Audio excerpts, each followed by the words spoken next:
国际上近来看到美国出名的歌星泰勒斯，最近嘛变作是网络画面假影片的受害者，甚至佫惊动到美国的白宫。不过，这包括 X 台内的社群平台，处地卡手拢受过ban，这是引起大众的批评。AI 相关的立法嘛，佫再受到关注。针对美国乐坛天后泰勒斯 AI 伪造本案的相片，最近出现伫社交平台问题。进行叫做 Twitter 的 X 平台，即嘛已经组织用户搜寻任何有关泰勒斯的关键词。不过 X 平台处理的速度太过慢，和 fans 批评。根据《纽约时报》报道，其中有一张泰勒斯被伪造的本案相片，已经被看过4700万遍。一直到17点钟过了，才伫咧第5被删除，相关考作才被停权。专家认为，生成式 AI 所制造的犯罪问题，即嘛已经无法度回避。All of its application has been in non-consensual pornography. So the Taylor Swift case is a really ugly version of something that's been going on for several years.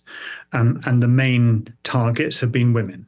Explicit synthetic images targeting not only celebrities, but average people, particularly women, has been a problem since the introduction of generative AI platform. I think the fact that X has now just reduced visibility on searching for Taylor Swift shows how bad of a problem it actually is. The only thing they can do right now is try to prevent people from looking for it. 伫这边泰勒斯亲为学生的本案相片，有部分是用微软的生成式工具。对此，微软表示已经采取行动，设置保护机制。泰勒斯的假相片风波也引起白宫甲美国政治圈的注意。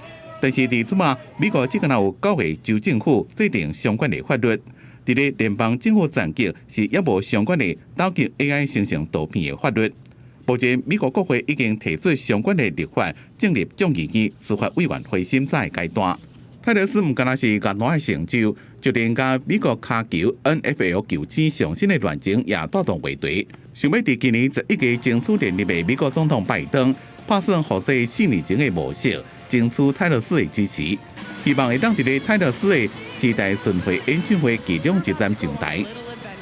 另外，伫意大利的数据保护局29宣布，已经通知 OpenAI， 讲因的人工智慧开讲机器人 ChatGPT 违反欧盟资料保护规则，至少有一项是涉嫌侵犯资料隐私的行为。